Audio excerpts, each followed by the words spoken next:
So, what are we worth? Found out yesterday that according to the great state of New York, that my younger brother is worth virtually nothing. That his life is worth nothing.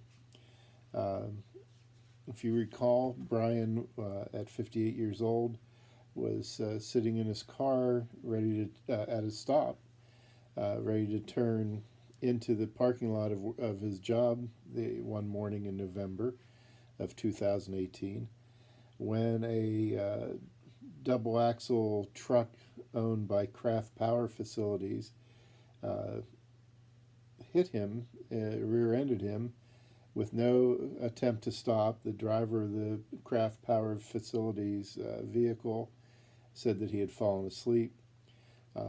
Hit Brian, rear-ended him, and drove him into the oncoming lines of oncoming traffic, where he was hit twice broadside. Once the first time spun him, and then he was hit again, and he was killed. Uh, Sadly, we have the video evidence.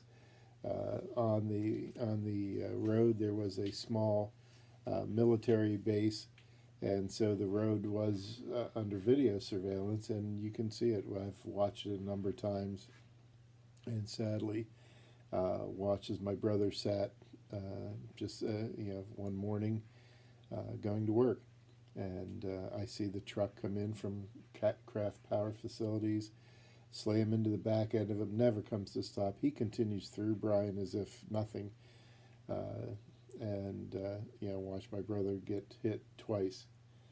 Um, but here's where you start to wonder about what we measure and what the measure of a man really is. Uh, Look, none of us are perfect. Uh, my younger brother was not a perfect man in any way. He had lots of faults and frailties, as we all do. I have said recently how glad I am that our God sees us as He sees us, not as we see ourselves. Uh, Brian was killed. He left a fiance, devastated. He left two sons, four grandchildren. He was not close to his sons and grandchildren as he should have been, but was reestablishing those contacts. Uh, his death absolutely devastated our mother. Uh, I got to sit with mom and explain to her that her son had died, uh, and watch as she wailed, not screamed, not cried out, but wailed, uh, and sat with her for almost 2 days as she just kept wondering why her baby boy died, her youngest. And then watched as that sadly helped her decline over her last 7 months of life, and led very, very much to a very terrible last 7 months for my mom. Uh, Now, Craft Power Facilities is a pretty big outfit. They have plants all over the place, I think in 5 or 6 different states. They have a plant outside of Syracuse, New York, where the accident happened. Their corporate offices are in Woburn, Massachusetts. Uh, I wanted to contact their president, Owen Duffy, just to see. And then I realized that Owen Duffy, as the president of Craft Power Facilities, he doesn't know anything about this, nor does he care. Craft Power Facilities and their insurers are supposed to protect the fiduciary responsibility of their company. Brian was a laborer, common laborer. Uh, and when, according to New York state law, because he didn't have a wife at the time, just a fiance, and because his children were not dependent on him, his value, according to New York State, as a human being, amounts to what he could, I guess, keeping it simple, what you could expect him to be worth at the end of a normal lifespan.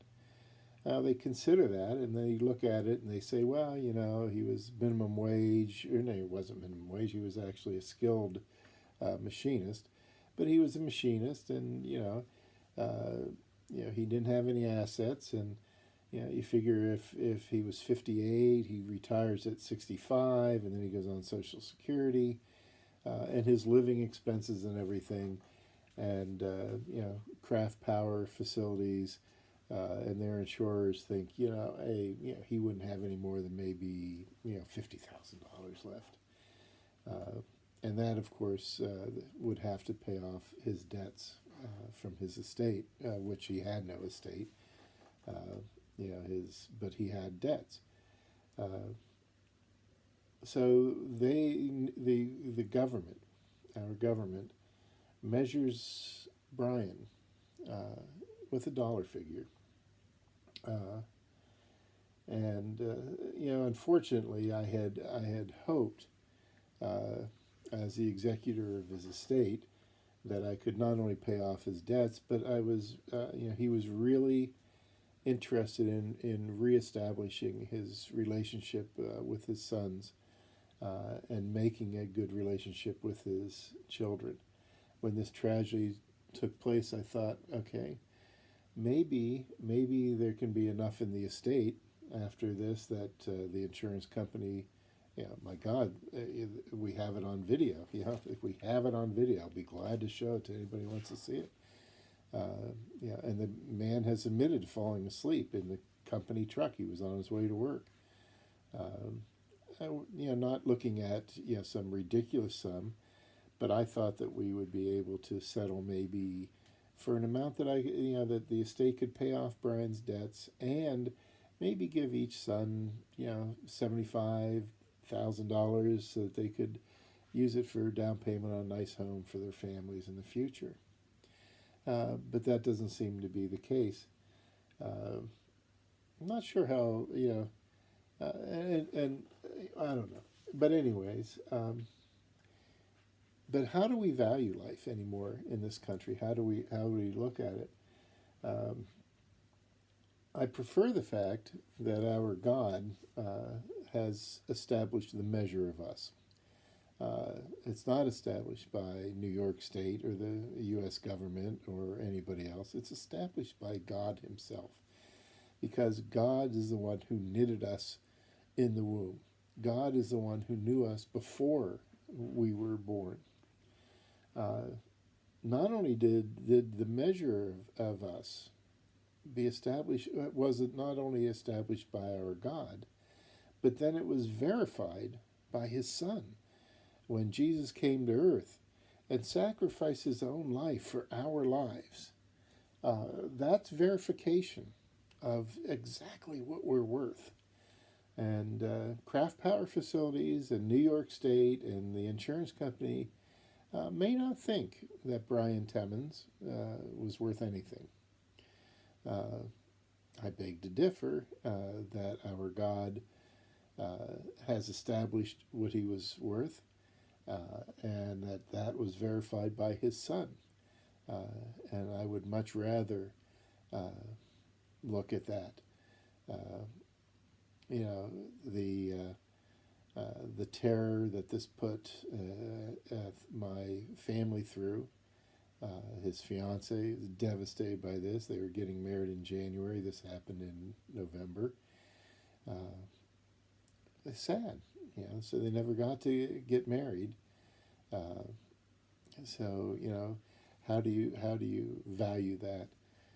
Watching my mother, no parent is supposed to, you don't expect it to go before one of your children, certainly not your youngest. And to see how that devastated a very faith-filled woman was very hard on the family. But it doesn't seem to matter. And then, what struck me is just recently I see a picture of the Golden Globes, and I saw some of I listened to some of the award winners talking, and I see a woman holding a golden idol. I'm sorry, we'll call it a golden trophy.